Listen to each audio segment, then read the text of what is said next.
Morning, Lizzie. Hey, Mom. Do you guys remember when you told me if I got perfect grades all the way through middle school, I could have anything I wanted? I think it was to ward off any further talk of a pony. Want to know what it is? I don't know. Do we? A family trip to Antarctica.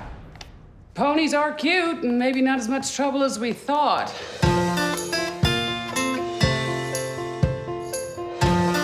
I was taken by her beauty and talent. I'm accompanying the first graders. That's a big deal, B. Can I come? No, you wouldn't like it. The words are way too cute. You might die of cuteness. Yeah, well, I want to die of cuteness. It's my favorite thing to die of cuteness. Something unexpected has come up. There's much more explanation coming, but I have this one shot.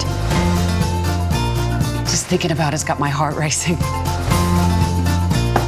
Bernadette?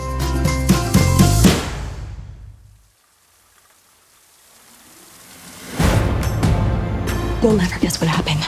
She disappeared. Bernadette. What? She didn't just vanish. I'm gonna get my gear. Bernadette. Bernadette. Bernadette. Poof.